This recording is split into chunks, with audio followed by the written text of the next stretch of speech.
एक सबसे बड़ा सवाल समाजवादी पार्टी से सर आलोक जी, एक बहुत महत्वपूर्ण। देखिए, अगर हम शरणार्थियों की बात करें, क्योंकि ये एक चुनावी वायदा था बीजेपी का जो पहले से करती आई है, चुनावी वायदा रहा है बीजेपी का, और पहले से कहा कि हम सीए लाएंगे। ऐसा नहीं कि आप टाइमिंग पर ठीक है आप सवाल उठा रहे हैं, लेकिन सर इनसे इनको वोट नहीं मिलेगा। ये मेरा व्यक्तिगत विश्लेषण है, एक भी वोट नहीं मिलेगा। ये लोग जो शरणार्थी मुट्ठी भर लोग हैं, अभी तो इनकी प्रक्रिया चलेगी, फिर इन्हें वोट देने का अधिकार होगा नहीं होगा, बहुत सारी चीजें, कहां फायदा हो जाएगा। हां, अगर आप लोग विरोध करेंगे तो बीजेपी को फायदा होगा, फिर ध्रुवीकरण हो जाएगा, और जो आप कर रहे हैं, जो इनके चाल में फंस गए।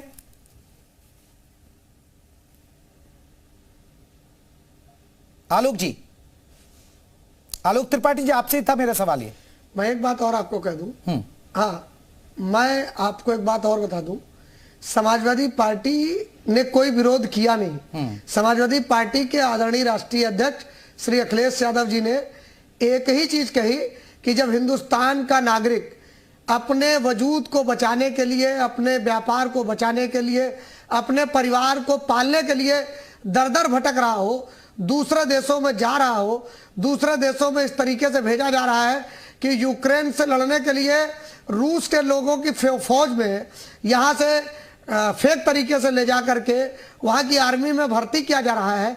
तमाम फेक ओरिजिनल वीडियोस जो आज की डेट में ट्विटर एक्स पे ट्रेंड कर रहे हैं, आप उस पर कोई एक्शन नहीं ले रहे हैं। भारत सरकार उस पर कोई जवाब नहीं देना चाह रही। आज ही एक सवेरे वीडियो मैंने देखा जो पैंगोंग झील पर एक आर्मी मैन ने एक डाला कि यहाँ पर बहुत सारी चीज़ें गलत हो रही है, फला गोरखा रेजिमेंट जो है वो अपने आप को ठगा हुआ महसूस कर रहा है, 4 साल की नौकरी में वो करना नहीं चाह रहा है। आज की डेट में लोग नागरिक मतलब चीन की तरफ से लड़ने के लिए तैयार हो गए।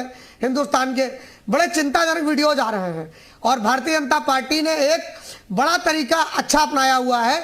जब जब भारतीय जनता पार्टी को लगता है कि उसकी बात और फजियत होने वाली है, अगर उन्होंने सीए को वादा किया था तो उन्होंने 2 चीजों का और वादा किया था आज के 2 साल पहले। एक इन्होंने वादा किया था एमएसपी हम लागू करेंगे।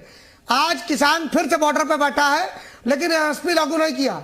इलेक्टोरल बॉन्ड का जैसे ही सुप्रीम कोर्ट ने हिसाब किताब मांगा, वैसे ही इन्होंने सिटीजनशिप अमेंडमेंट एक्ट ला दिया। मैं एक बात इनसे कहना चाहता हूं, भारतीय जनता पार्टी के आदरणीय प्रधानमंत्री से पूछना चाहता हूं कि आप कितना देश को बेवकूफ बनाएंगे, आप कितना बरगलाएंगे, आप कितना गलत बोलेंगे, आप कहां तक ले जाएंगे देश को। आप कहना क्या चाहते हैं?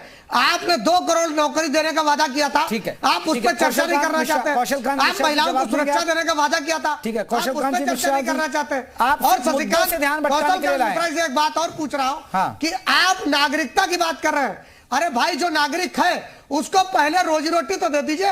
आप रोजी रोटी अगर दे दे, कम से कम वो आदमी सुकून से रहने तो लगे। ठीक है। जो आपके देश में पल रहा है, बढ़ रहा है, जो वोट दिया है आपको, वो बेचारा दर दर की ठोकर खा रहा है, और आप जो है दूसरे देशों की चिंता करें। ठीक है, हो गई बात। हिंदुस्तान का आदमी 1-1 रुपए के लिए। कौशल कांत जी जवाब दीजिएगा। कौशल कांत जी जवाब। आपको पता नहीं चुनाव आया नहीं, इनकी सारी बातें मैंने सुनी। अब मान्यवर सुन तो लीजिए, 400 पार है। ये जैसा इनके बारे में कहा जाता था, इनके अपने अलाई कहते थे कि एयर कंडीशन में बैठे, एयर कंडीशन के कमरों में बैठ करके राजनीति कर रहे हैं, इसलिए सोशल मीडिया के कुछ वीडियो के बेसिस पे ये पूरे देश का आकलन करने की कोशिश कर रहे हैं। मैं आपसे आप जब बोल लीजिएगा फिर बता दीजिएगा, फिर मैं बोल दूंगा। कौशल कांत जी, आप अपने परिवार से पूछ लें भाई, आप अपने परिवार से भूल गए। महंगाई कहाँ है, बेरोजगारी कहाँ है, आपके परिवारों के रिश्तेदारों के बच्चे। अरे त्रिपाठी जी, हो गई ना बात, अब उनको मौका दीजिए ना। त्रिपाठी जी ठीक है, बात हो गई ना, वो आपकी बात का जवाब दे रहे हैं। कौशल कांत जी जवाब दीजिए। मैं ये कहना चाहता हूं कि जो इनके अलाइज कहते थे कि एयर कंडीशन में कमरों में बैठ करके राजनीति करना चाहते हैं, उसी तरीके से ट्विटर के ऊपर फैले हुए बहुत सारे वीडियो जो सही है गलत है जो भी है, उसके बेसिस पे भारत के नागरिकों का और भारत के वोटर का और भारत की जनता का मन लेने की कोशिश कर रहे हैं। इन्हें आज तक भारत का मन समझ में ही नहीं आया। भारत का मन कहां है और कैसा है, ये बात समझ में आई होती तो इनको 2-2 बार नहीं हार मुंह की खानी पड़ी होती। और जो बात कर रहे हैं, गरीबों की बात कर रहे हैं, सारे लोगों को अभी मैं गिनाने लगूंगा कि उनको राशन मिल रहा है, घर मिल रहा है, बिजली मिल रही है, पानी मिल रहा है, विश्व की सबसे बड़ी स्वास्थ्य व्यवस्था का लाभ मिल रहा है, लोगों को ट्रेन किया जा रहा है, सिखाया जा रहा है, ग्रोथ रेट आज विश्व में सबसे ज्यादा है, इन्फ्लेशन रेट पिछले 20 सालों में सबसे कम है। सब कुछ होने के बावजूद भी हम जो कर रहे हैं वो नागरिकता देने का कानून ला रहे हैं और इससे किसी भी भारतीय नागरिक को कोई नुकसान नहीं हो रहा। इनका एक बड़ा सादा सा सवाल था कि आखिर 19 के ये इलेक्शन के पहले क्यों? तो भैया ये बहुत क्लियर बताना चाहते हैं, आप लोग जिसको घोषणा पत्र कहते हैं, हम उसको संकल्प पत्र कहते हैं, और हम अपने संकल्प को सिद्धि पर पहुंचाने का काम करते हैं, चाहे राम मंदिर हो, चाहे धारा 370 कहां गया आपका संकल्प पत्र? चाहे संकल्प पत्र को जिसको आपको डस्टबिन में डाल रखा है उसको बाहर निकालिए और बताइए क्यों नहीं बच्चों को नौकरी मिल रही है, क्यों पेपर लीक हो रहा है? उत्तर प्रदेश में एक सबको लागू करते हैं, इसी का नाम है मोदी की गारंटी, यानी गारंटी पूरा होने की गारंटी, गारंटी की गारंटी मोदी जी की है। और इसी वजह से आज जो है मोदी जी ले आए हैं पॉलिटिक्स ऑफ परसेप्शन को हटा करके पॉलिटिक्स ऑफ परफॉर्मेंस ले आए हैं। आपका जो पॉलिटिक्स ऑफ स्लोगन थी उसको हटा करके पॉलिटिक्स ऑफ सॉल्यूशन लेके आए हैं। आप जो जिस तरीके से भारत देश का विकास हो रहा है, लोगों को ठीक है, बात हो गई बात हो गई ना। त्रिपाठी जी रुकिएगा, अभिमन्यु त्यागी जी मेरा यही सवाल है, मेरा यही सवाल है। ठीक है, रुक जाइए, डिरेल करने की कौशल कांत जी रुकिए, त्रिपाठी जी रुक जाइए। अरे बाकी मेहमानों को दीजिए ना मौका सर। खुद दिखा रहे हैं लोगों को, जो लोग भारत में से के थे, भारतीय थे, जिनको विदेशों में धर्म के आधार पर प्रताड़ना मिल रही है, उनको। अरे त्रिपाठी जी रुकिए, कौशल कांत जी रुक जाइए, अब बहुत हो गई ना। किसने किया था? अरे ठीक है, आपकी बात हो गई, और भी मेहमान है ना हमारे पास। महात्मा गांधी ने किया था, वो संवैधानिक प्रतिबद्धता। अरे ठीक है, कौशल कांत, विशाल जी आप शांत हो जाइए। अरे विशाल जी आप शांत हो जाइए। अभी तक आलोक त्रिपाठी जी बोले जा रहे थे, तब शांत नहीं हो रहे थे। शांत हो जाइए। मैं यही तो नहीं चाहता था, मैं कंटिन्यूअस बोल सकता हूं, लोगों को बोलने नहीं दे सकता हूं, दूसरे लोगों को पार्टी जैसा आचरण नहीं कर सकता। ठीक है, अब बात हो गई। त्यागी जी मेरा भी यही सवाल आपसे, जो समाजवादी पार्टी से था सर, ये इनका वादा है, ये पहले से ही वादा करते रहे, अब आप कह रहे हैं कि टाइमिंग पर। अब फायदा तो बताइए ना, बीजेपी को क्या फायदा हो जाएगा? देखिए, पहले एक बात समझ लेने की है कि सरकार ने तो वादे बहुत सारे करे थे। 2 करोड़ रोजगार देने का वादा किया था, 20 करोड़ रोजगार मिलता, उल्टा 12 करोड़ रोजगार घट गया, खुद सरकार ने बताया। खुद मोदी जी ने मंच से कहा, कई बार कहा, किसानों की आय दुगनी हो जाएगी, तो दुगनी नहीं हुई। कम महंगाई कम कर दी। सर किसानों की आय तो हम बचपन से ही सुनते आ रहे हैं, आपकी भी सरकार रही है, किसानों की आय दोगुनी हो जाएगी, कोई नहीं करता है। मैं मोदी जी का वादा याद दिला रहा हूँ, आप तो क्यों नाराज हो रहे हो? मैं सिर्फ मोदी जी की वो बात कह रहा हूँ, कथनी और करनी में फर्क। अभी आप ही ने कहा कि जो उन्होंने कहा वो किया, तो मैं यही तो कहना चाह रहा हूँ कि नहीं सर, मैंने कहीं नहीं कहा, मैं इनकी कोई वकालत नहीं कर रहा हूँ, अब गलत फहमी में। मैंने कब कहा कि जो इन्होंने कहा? मैं तो ये कह रहा हूँ ये इनका वादा था। सवाल पूछती है तो मैं ये कहना चाहता हूँ कि इनके लिए नागरिक नहीं है देशवासी, प्रजा है। जैसे हिज हाइनेस के लिए प्रजा हो जाती है, तो देश के सम्राट है, इन भाजपा वालों के लिए सिर्फ प्रजा है। और इस समय चूंकि बिल्कुल चुनाव का समय है, 2019 में जो सीए का प्रारूप बना उसको अधिसूचित करने में 4 साल 3 महीने लगे, और उन लोगों के लगे जो खुद प्रधानमंत्री जी कहते हैं बहुत प्रोफेशनली ढंग से हम लोग और बहुत जिम्मेदारी के साथ हम लोग काम कर रहे हैं, कायदे से काम कर रहे हैं, तो तब जाकर 4 साल 3 महीना लगा इन्हें अधिसूचित करने में। मैंने सिर्फ ये कहा, और मैं ये कहना चाहता हूं बड़ी जिम्मेदारी के साथ, ये सरकार किन चीजों के लिए गंभीर है, ना रोजगार देने के लिए, ना महंगाई पे कंट्रोल करने के लिए, ना किसानों को आय दुगनी करने के लिए, ना अग्निवीर जैसी योजना जो ये लेकर आए उसमें सही तरह से उस योजना को गलत तरह से जैसे लेकर आए उसको हटाकर पुराना ढर्रे पे लाने के लिए, ना पुरानी पेंशन पर। तो सारी जो जनता की मांगे हैं उस पर ये काम नहीं कर रहे हैं। मोहम्मद अफाक जी ठीक है, त्यागी जी बात हो गई। मैं मोहम्मद अफाक जी एक बड़ा सवाल है इसमें सर, बॉन्ड के लिए जो ये पर्देदारी करना चाह रहे हैं वहां से ध्यान बैठ। ठीक है त्यागी जी बात हो गई पूरी आपकी। मोहम्मद अफाक जी एक ये गलतफहमी तो आप लोगों की निकली ना अब जहन से कि ये जो मौजूदा मुस्लिम हैं, जो यहाँ रह रहे हैं, जो यहाँ के स्थानीय निवासी हैं, उनके लिए कोई खतरा नहीं है। ये तो समझ में आ रहा है ना? नहीं आ रहा है अभी भी? जो पहले शाहीन बाग में हल्ला कर दिया था, प्रदर्शन कर दिया था, धरने हो गए थे,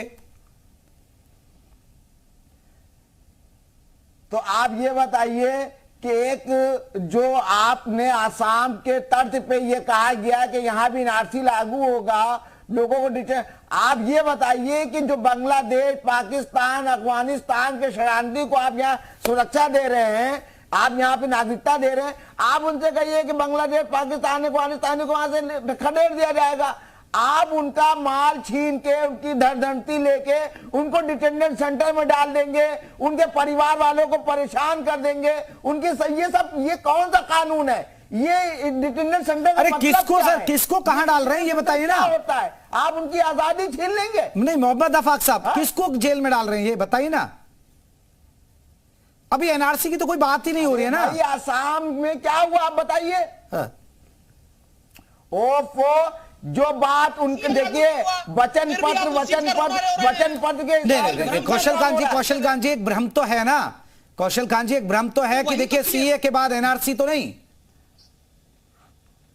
देखिए जो देश के लिए अच्छा होगा, देश के भविष्य के लिए अच्छा होगा, वो सारे कदम भारतीय जनता पार्टी उठाएगी। लेकिन आज अभी सीए की बात कर रहे हैं। सीए से किसी भी भारतीय, मुसलमान की या हिंदू की या किसी भी धार्मिक आदमी की कोई भी नागरिकता ली ही नहीं जा रही है। और मेरे दोस्त जो आफाक साहब बोल रहे हैं असम के बारे में, अरे भाई अभी सीए लागू ही नहीं हुआ। आप जिसकी बात करें वो कोर्ट के आदेश से चेकिंग हुई थी, एनआरसी लागू हुआ था असम में लोकल लेवल पे, क्योंकि वहां पे इन्फिल्ट्रेशन की समस्या थी, वहां आतंकवाद की समस्या थी, तो वो तो कोर्ट का कानून था, उसका देश से इस सीए से मतलब ही नहीं है। आप उसको भ्रम बना रहे हैं, उसके बेसिस पे पूरे देश के मुसलमानों को बरगलाने की कोशिश कर रहे हैं, जबकि देश में रहने वाला, मैं दोबारा बोल रहा हूं, देश में रहने वाला वैदिक रूप यानी कानूनी रूप से या गैर कानूनी रूप से, आफाक साहब सुन लीजिए,